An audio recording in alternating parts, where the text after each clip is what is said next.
Chères étudiantes, chers étudiants, bonjour. C'est avec un réel plaisir de vous retrouver dans cette nouvelle séance qui sera consacrée au premier chapitre concernant l'impôt sur les sociétés. Comme nous avons déjà précisé dans la séance précédente, que la démarche à suivre pour traiter chaque type d'impôt passe par l'étude du champ d'application, la détermination de la base imposable et la liquidation et au paiement de l'impôt. Donc aujourd'hui, on va s'intéresser à l'impôt sur les sociétés. On va déterminer dans un premier point le champ d'application.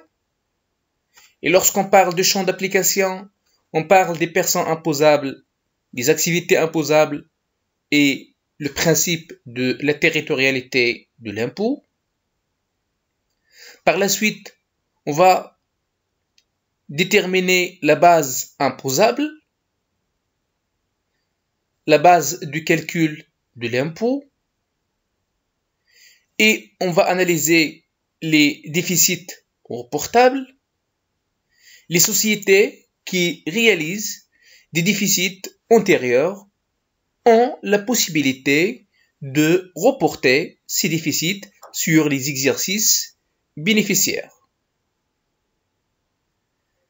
Par la suite, on va traiter la retenue à la source pour les produits de participation, les produits des intérêts et autres produits financiers.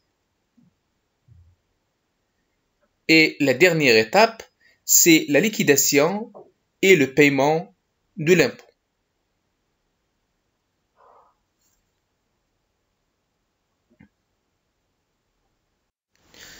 Alors, donc on va commencer par une petite définition de l'impôt sur les sociétés.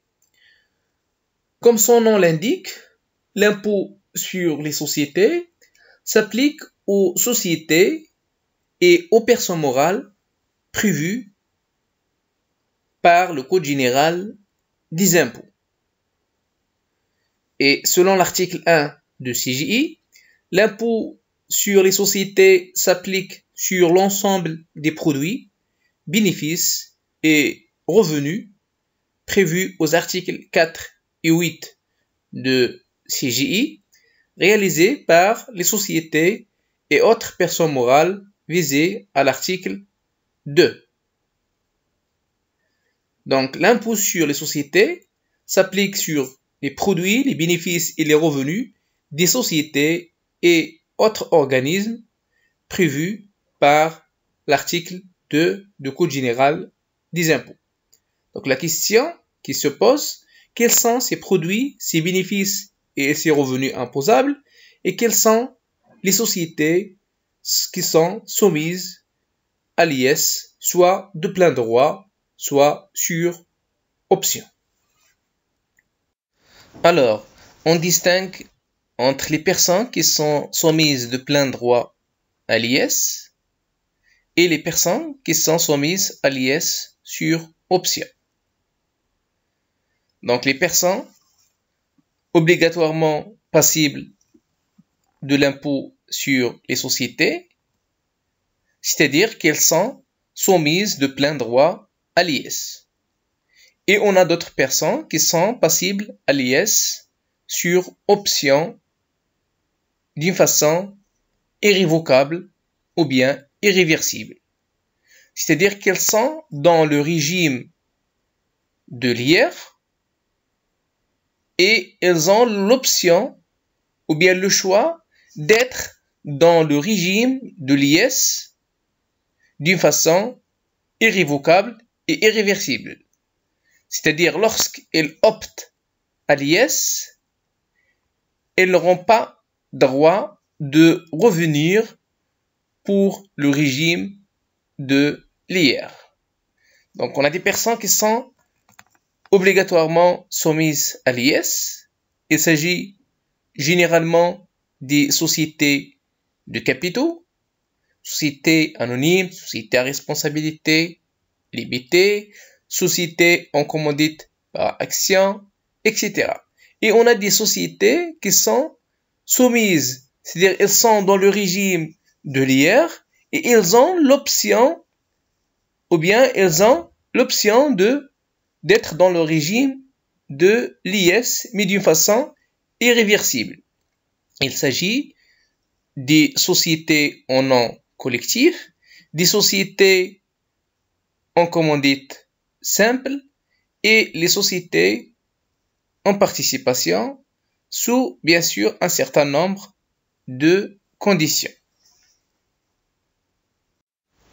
Donc, les personnes obligatoirement passibles de l'impôt sur les sociétés, ce sont les sociétés, quelle que soit leur forme et leur objet, sous réserve de certaines exclusions, les établissements publics à caractère industriel et commercial, les associations et les organismes légalement assimilés, les fonds créés par voie législative, les centres de coordination ou les établissements qui représentent des sociétés étrangères au Maroc sont soumises de plein droit à l'IS.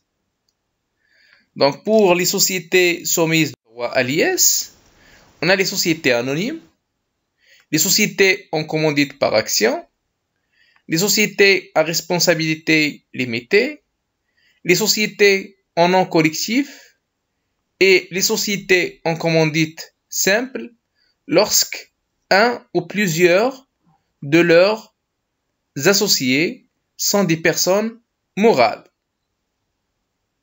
Donc, lorsque l'un des associés d'une société en nom collectif ou une société en commandite simple est une personne morale, la société est soumise de plein droit à l'IS. Les sociétés civiles sont aussi soumises de plein droit à l'IS. Donc, on distingue entre les sociétés de capitaux, sociétés anonymes, sociétés en commandite par action, sociétés à responsabilité limitée, et les sociétés de personnes, c'est-à-dire la société en nom collectif, et la société en commandite simple, lorsqu'un ou plusieurs de leurs membres sont des personnes morales, ainsi que les sociétés civiles. Pour les personnes passibles de l'impôt sur les sociétés sur option irrévocable, on trouve les sociétés en nom collectif constituées au Maroc ne comportant que des personnes physiques et les sociétés en commandite simple constituées au Maroc ne comportant que des personnes physiques. Ces sociétés, dans le droit commun, elles sont imposables en matière de l'IR, mais elles ont le choix de faire l'option au régime de l'IS. Mais lorsqu'un associé de ces sociétés est une personne morale, la société est soumise de plein droit à l'IS. Les sociétés en participation aussi, elles sont dans le régime de l'IR et elles ont le droit d'opter au régime de l'IS. Et pour passer du régime de l'IR au régime de l'IS, ces sociétés doivent souscrire une demande d'option à l'IS. Et pour les personnes exclues du champ d'application ou les sociétés hors champ d'application, ces personnes ne sont concernées ni par la déclaration ni par le paiement de l'impôt. Il s'agit des sociétés en nom collectif, des sociétés en commandite simple, ne comprenant que des personnes physiques, sous réserve bien sûr, de l'option à l'IS. C'est-à-dire, lorsqu'elles optent sur l'IS, elles sont soumises de plein droit à l'IS. On a aussi les sociétés de fait ne comprenant que des personnes physiques, les sociétés à objet immobilier ou les sociétés immobilières transparentes. Les groupements d'intérêt économique sont aussi exclus du champ d'application de l'IS. Donc, les sociétés en nom collectif ne comprenant que des personnes physiques, les sociétés en commandite simple ne comprenant que des personnes physiques, sous réserve de l'option, les sociétés de fait ne comprenant que des personnes physiques, les sociétés immobilières transparentes et les groupements d'intérêt économique sont exclus du champ d'application de l'IS. Après la détermination des personnes soumises de plein droit ou sur option à l'IS et les personnes exclues du champ d'application de l'IS, on va passer à une notion importante dans la gestion fiscale, c'est le principe de la territorialité de l'impôt qui permet de déterminer ou de limiter le territoire dans lequel on applique l'impôt. Donc, au terme de l'article 7 du Code général des impôts, les sociétés qui ont leur siège au Maroc sont passibles de l'IS au titre des produits, bénéfices et revenus qui se rapportent aux biens qu'ils possèdent et aux activités qu'ils réalisent au Maroc, même à titre occasionnel. Donc, les personnes résidentes ou non résidentes au Maroc et qui réalisent des activités au Maroc et sont imposables sur ces bénéfices, ces produits et revenus réalisés sur le territoire national. Donc, les personnes ou les sociétés nationales et les sociétés étrangères qui réalisent des bénéfices et des activités au Maroc et sont imposables sur ces activités. Donc ça, c'est le principe de la territorialité de l'impôt qui précise que les sociétés résidentes et les sociétés non résidentes qui réalisent des bénéfices, des produits et des revenus sur le territoire national sont imposables sur ces produits et ces bénéfices. Et dans le champ d'application de l'IS, on peut distinguer entre les personnes qui sont exonérées et imposées au taux réduit d'une façon permanente. Donc, on a des sociétés qui bénéficiaient des exonérations permanentes en matière de l'IS. On a des sociétés qui sont exonérées d'une façon temporaire. Par la suite, elles sont imposables avec un taux réduit d'une façon permanente. Et on a des exonérations permanentes en matière de l'impôt retenu à la source et des impositions permanentes au taux réduit. Imposition permanente au taux réduit, c'est-à-dire que les sociétés elles sont imposables à partir de la date de début de leur activité avec un taux réduit et d'une façon permanente. Et pour les exonérations et l'imposition au taux réduit, on a des exonérations suivies de l'imposition temporaire au taux réduit. Dans ce cas, les sociétés elles sont exonérées pendant une période et par la suite, elles sont imposables avec un taux réduit pour une période donnée. Et après cette période, elles sont imposables selon le droit commun. Et on a des sociétés qui sont exonérées d'une façon temporaire. Donc, ils ont une exonération, par exemple, de 5 ans. Et par la suite, elles sont imposables selon le droit commun.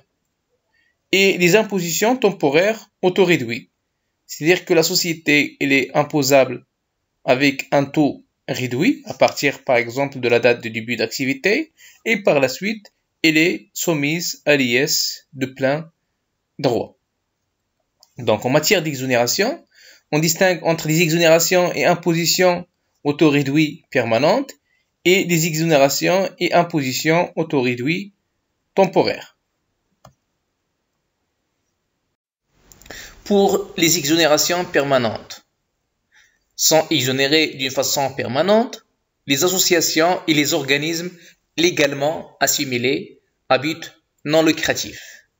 La Fondation Hassan II pour la lutte contre le cancer, la Fondation Sheikh Zayed Ibn Sultan, la Fondation Mohammed V pour la solidarité, les coopératives. Pour les coopératives, on distingue entre deux situations.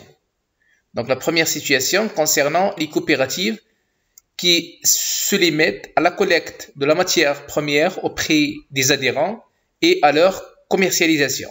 Ces coopératives elles sont exonérées sans condition.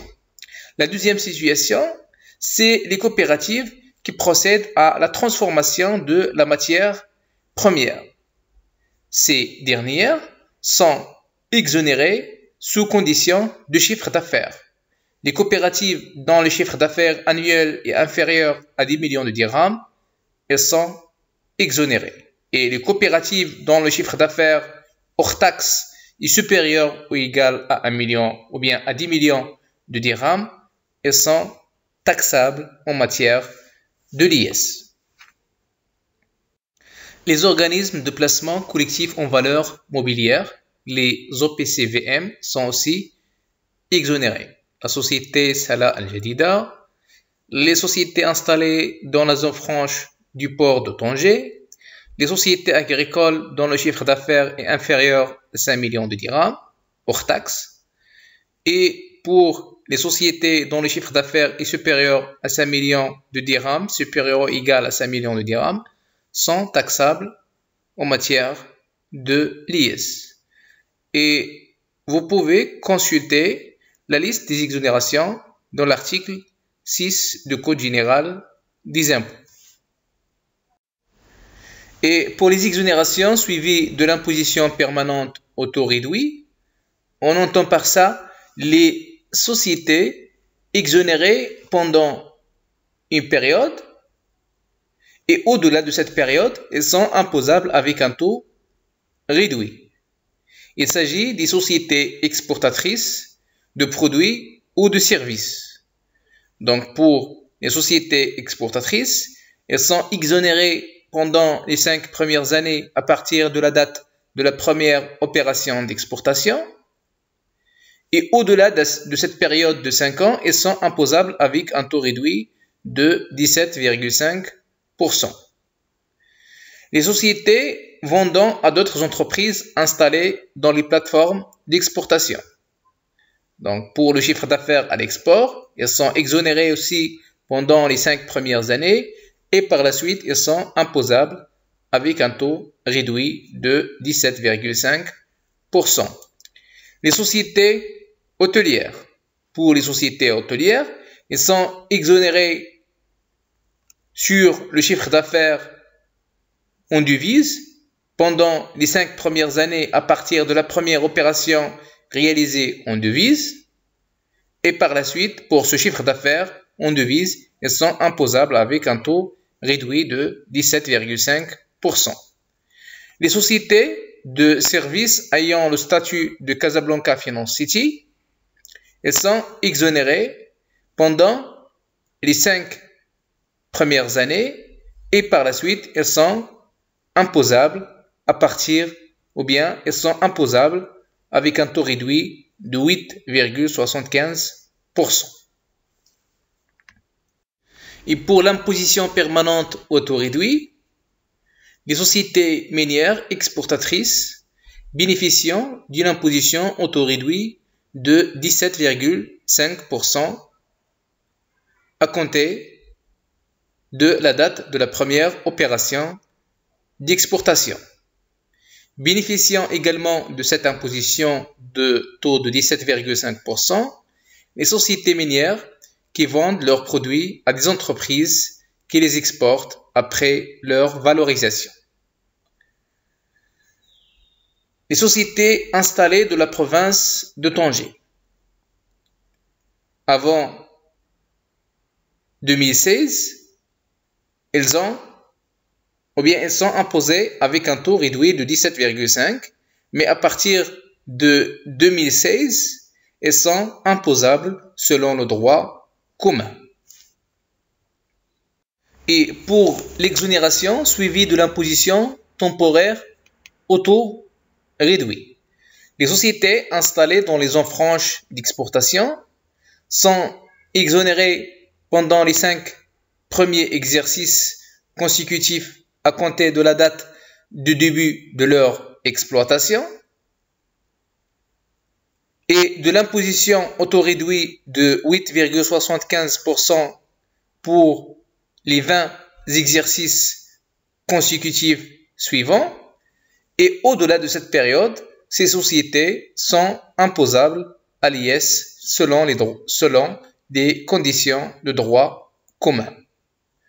Donc, les sociétés installées dans les zones franches d'exportation, elles sont exonérées pendant les 5 premières années à partir de la date du début de leur exploitation.